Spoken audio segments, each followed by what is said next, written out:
ବାହାଘର ବାହାଘର ଏମିତି ଏକ ପବିତ୍ର ବନ୍ଧନ ଯାହାକୁ ସମସ୍ତେ ଅପେକ୍ଷା କରିଥାନ୍ତି। ନିଜ ମନର ମଣିଷକୁ ବାହାବେଦୀରେ ଅଗ୍ନିକୁ ସାକ୍ଷୀ ରଖି 7 ଜନ୍ମ ପାଇଁ ନିଜର କରିଥାନ୍ତି। ସେ ଲଭ୍ ମ୍ୟାରେଜ୍ ହେଉ କି ଆରେଞ୍ଜ ମ୍ୟାରେଜ୍। ଟିକେ ଭାବିଲେ ବାହାଘର ପାଇଁ ସବୁ ପ୍ରସ୍ତୁତି ସରିଯାଇଥିଲା, ଆଉ ରାତି ପାଇଲେ ବାହାଘର ହୋଇଥାନ୍ତା। ବର ନିଜକୁ ସଜେଇ ହେଇ ବରଯାତ୍ରୀ ଓ ସମ୍ପର୍କୀୟକୁ ନେଇ ପହଞ୍ଚିଥାନ୍ତା ଶ୍ୱଶୁର ଘରେ, ଆଉ ନିଜର ରାଜକୁମାରୀକୁ ସାଥିରେ ନେଇ ଆସିଥାନ୍ତା। କିନ୍ତୁ ବାହାଘର ପୂର୍ବଦିନ ଯଦି ବର ଜାଣିବାକୁ ପାଏ 6 ବର୍ଷ ଧରି ଭଲ ପାଇ ବାହା ହେବାକୁ ଯାଉଥିବା ତା ସ୍ୱପ୍ନର ରାଜକୁମାରୀ ଆଉ କାହା ସହିତ ପଳେଇ ଯାଇଛି, ଟିକେ ଭାବିଲେ ସେ ବର ହେଇ ଆସିବାକୁ ପ୍ରସ୍ତୁତ ହେଉଥିବା ପୁଅ ମନ ଭିତରେ କ'ଣ ବିତୁଥିବ। ସେ ବର ହେଇ ଆସିବାକୁ ପ୍ରସ୍ତୁତ ହେଉଥିବା ପୁଅ ମନ ଭିତରେ କେତେ ଆଘାତ ଲାଗିନଥିବ। ଦର୍ଶକ ବନ୍ଧୁ, ଏହି ବାହାଘର କାର୍ଡଟିକୁ ଭଲ ଭାବରେ ଦେଖି ନିଅନ୍ତୁ। ମାର୍ଚ୍ଚ 6 ମଙ୍ଗଳ ପାକ, ମାର୍ଚ୍ଚ 7 ବିବାହ, ଆଉ ମାର୍ଚ୍ଚ 11 ରିସେପସନ୍ ସହିତ ପ୍ରୀତି ଭୋଜନ। ଆପଣ କ'ଣ ଭାବୁଛନ୍ତି ମୁଁ ବାହାଘର ପ୍ରମୋସନ୍ କରୁଛି ନା ଆପଣଙ୍କୁ ବାହାଘର ନିମନ୍ତ୍ରଣ କରୁଛି? ନାଇଁ ଆଜ୍ଞା, ଏଇ ଡେଟ୍ ଗୁଡ଼ିକୁ ଟିକେ ମନେ ରଖିଥିବେ। ଏଇ ଡେଟ୍ ଗୁଡ଼ିକ ଷ୍ଟୋରିର ମୁଖ୍ୟ ଭୂମିକାରେ ଅଛି। 6 ବର୍ଷର ପ୍ରେମ ସମ୍ପର୍କ ଭିତରେ ଏମିତି କ'ଣ ହେଲା? ବାହାଘର ପୂର୍ବରୁ ଝିଅ ଆଉ କାହା ସହିତ ପଳେଇଗଲା। ଝିଅ ଯାହା ସହିତ ଗଲା ସେ ପିଲା ସହିତ କେମିତି ପ୍ରେମ ହେଲା, ଆଉ ଏମାନଙ୍କ ପ୍ରେମ 6 ବର୍ଷ ପୂର୍ବରୁ କେଉଁଠୁ ଆଉ କେମିତି ଆରମ୍ଭ ହୋଇଥିଲା? ଏସବୁ ଜାଣିବା ପାଇଁ ଆସନ୍ତୁ ଆରମ୍ଭ କରିବା ଆଜିର ଏ ପ୍ରେମ ଭରା କାହାଣୀ। ହ୍ୟାଲୋ, ହାଏ, ନମସ୍କାର। ଷ୍ଟୋରି ୱିଥ୍ ପ୍ରତାପର ଆଉ ଏକ ନୂଆ ପ୍ରେମ କାହାଣୀକୁ ଆପଣଙ୍କୁ ସ୍ୱାଗତ। ଦର୍ଶକ ବନ୍ଧୁ, ଆପଣଙ୍କର ଚାଇନା ଆପ୍ ଟିକ୍ଟକ୍ କଥା ମନେ ନିଶ୍ଚିତ ଥିବ। ସରକାର ସେ ଆପ୍କୁ କେବେଠୁ ବ୍ୟାନ୍ କରିଦେଇଛନ୍ତି ସତ, କିନ୍ତୁ ସେଇ ଟିକ୍ଟକ୍ରୁ ପ୍ରେମ ଆରମ୍ଭ ହୁଏ ବାଲେଶ୍ୱର ଜିଲ୍ଲାର ଦୀପକ ସହିତ ପୁରୀ ଗୋପ ଅଞ୍ଚଳର ରେଖା ମଧ୍ୟରେ। ଟିକ୍ଟକ୍ ଭିଡ଼ିଓରେ ପ୍ରଥମେ ଲାଇକ୍, ପରେ କମେଣ୍ଟ, ଆଉ ସେଇଠୁ ଦୀପକ ଆଉ ରେଖା ମଧ୍ୟରେ ଆରମ୍ଭ ହୁଏ ବନ୍ଧୁତା। ବନ୍ଧୁତାରୁ ପ୍ରେମ, ଆଉ ସେଇ ପ୍ରେମ ଗଭୀର ହେବାକୁ ଲାଗେ। ଗୋଟେ ଘରୋଇ କମ୍ପାନୀରେ ଚାକିରି କରୁଥିବା ଦୀପକ ସବୁବେଳେ ମହାରାଷ୍ଟ୍ରରେ ରୁହନ୍ତି, କିନ୍ତୁ ରେଖା ସହିତ ଫୋନ୍ରେ କଥା ହେବା, ଭିଡ଼ିଓ କଲ୍ରେ ଦେଖା ସାକ୍ଷାତ ଚାଲେ। ଆଉ ରେଖା ବି ଦୀପକକୁ ଦେଖା କରିବାକୁ ସବୁବେଳେ ଡାକେ। ଦୀପକ ମଝିରେ ମଝିରେ ଛୁଟି ନେଇ ରେଖାକୁ ଦେଖା କରିବାକୁ ଆସେ। ଦୀପକ ଆସିଲା ବେଳେ ରେଖା ପାଇଁ ଅନେକ ଗିଫ୍ଟ ବି ଆଣେ। ଯେହେତୁ ରେଖା ଘର ପୁରୀ ଗୋପ ଅଞ୍ଚଳରେ, ସେଥିପାଇଁ ଦୀପକ ରେଖାକୁ ଦେଖା କରିବାକୁ ପୁରୀକୁ ଯାଏ। ଅନେକ ଥର ପୁରୀରେ ସାଥୀ ହୋଇ ରହିଛନ୍ତି, ଜନ୍ମଦିନ ବି ପାଳିଛନ୍ତି।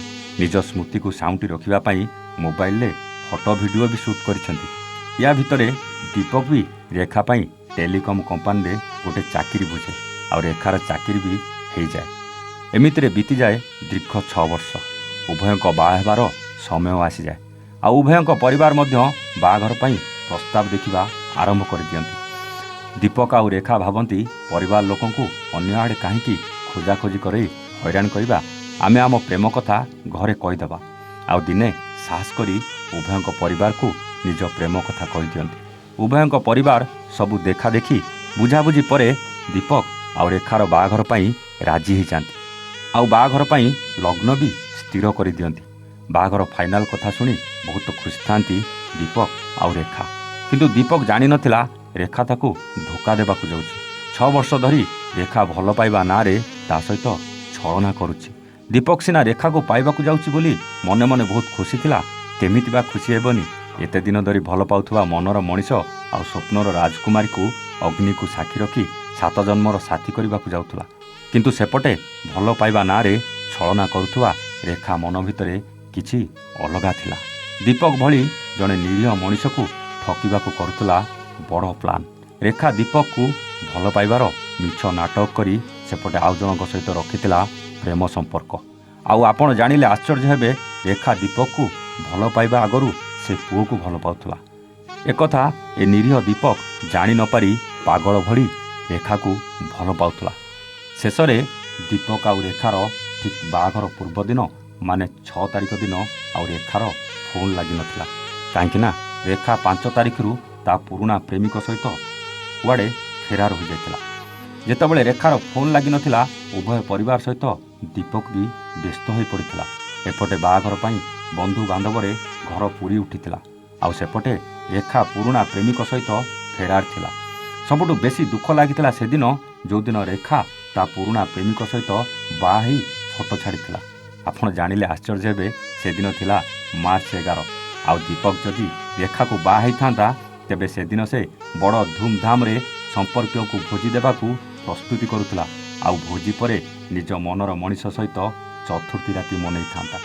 କିନ୍ତୁ ସେହି ଚତୁର୍ଥୀ ରାତିରେ ରେଖା ଆଉ ଜଣକୁ ବାହା ହେଇ ଚତୁର୍ଥୀ ମନାଉଥିଲା। ଆଉ ଦୀପକ ନିଜ ସ୍ୱପ୍ନର ରାଜକୁମାରୀକୁ ହରେଇ ବାହୁନି କାନ୍ଦୁଥିଲା। ସତ କହିଲେ ଆଜ୍ଞା, ରେଖା ଯାହା କଲା କ'ଣ ଠିକ୍ କଲା? ଯଦି ରେଖା ଆଉ କାହାକୁ ଭଲ ପାଉଥିଲା ତାହେଲେ ବାହାଘର ନାଟକ କାହିଁକି କରୁଥିଲା? କିଛି ନା କିଛି ବାହାନା କରି ଦୀପକଠୁ ଦୂରେଇ ଯାଇ ପାରିଥାନ୍ତା। କହିଲେ ଉଭୟ ପରିବାରର ମାନ ସମ୍ମାନ କେମିତି ଯାଇଥିବ? ଲୋକମାନେ କେତେ କ'ଣ ଭାବିଥିବେ? ଯେଉଁ ଦୀପକ ତା'ର ସମ୍ପର୍କୀୟ ସାଙ୍ଗସାଥି ସମସ୍ତଙ୍କୁ ଖୁସିରେ ବାହାଘରକୁ ଡାକିଥିବ ସେମାନେ କ'ଣ ଭାବିଥିବେ? ଆଉ ଦୀପକର ମନ ଭିତରେ କ'ଣ ବିତୁଥିବ କେବଳ ଦୀପକ ହିଁ ଜାଣିଥିବ। ମୋର ଗୋଟେ ପ୍ରଶ୍ନ ଆପଣଙ୍କୁ ପଚାରିବି ଆଜ୍ଞା, ରେଖା ଯାହା କରିଛି ଯଦି ସେଇ କାମ ଦୀପକ କରିଥାନ୍ତା ଆଜି ପୁରା ସମାଜ ଦୀପକକୁ ଛି ଛି କରିଥାନ୍ତା। କାହିଁକି ନା ସେ ଜଣେ ପୁଅ। କିନ୍ତୁ ରେଖା ଗୋଟେ ଝିଅ ବୋଲି ତାର ସବୁ ଭୁଲକୁ ଏ ସମାଜ ଅଣଦେଖା କରିବାକୁ ପଛାଇବ ନାହିଁ। କ'ଣ ଗୋଟେ ପୁଅର ଭଲ ପାଇବାର ମୂଲ୍ୟ କିଛି ନାହିଁ? ପ୍ରେମ ନାଁରେ ଏମିତି ସମାଜକୁ କଳଙ୍କିତ କରୁଥିବା ଝିଅ ପାଇଁ କ'ଣ କିଛି ଦଣ୍ଡ ନାହିଁ? ବିଚାର ଆପଣଙ୍କର। ହଁ, ଆପଣଙ୍କ ମତାମତ କମେଣ୍ଟ କରି ନିଶ୍ଚିତ ଜଣାଇବେ। ଆଉ କମେଣ୍ଟ ମାଧ୍ୟମରେ ସଚ୍ଚା ପ୍ରେମ କରି ପ୍ରେମରେ ଧୋକା ଖାଇ ଭାଙ୍ଗି ପଡ଼ିଥିବା ଦୀପକକୁ ସାହସ ଆଉ ଧୈର୍ଯ୍ୟ ନିଶ୍ଚିତ ଦେବେ। ଆଜି ପାଇଁ ରହୁଛୁ। ଆମେ ପୁଣି ଆସିବୁ ଆଉ ଏକ ନୂଆ କାହାଣୀ ସହିତ ଷ୍ଟୋରି ୱିଥ୍ ପ୍ରତାପରେ। ସେତେବେଳେ ଯାଏ ନମସ୍ତେ, ଜୟ ଜଗନ୍ନାଥ।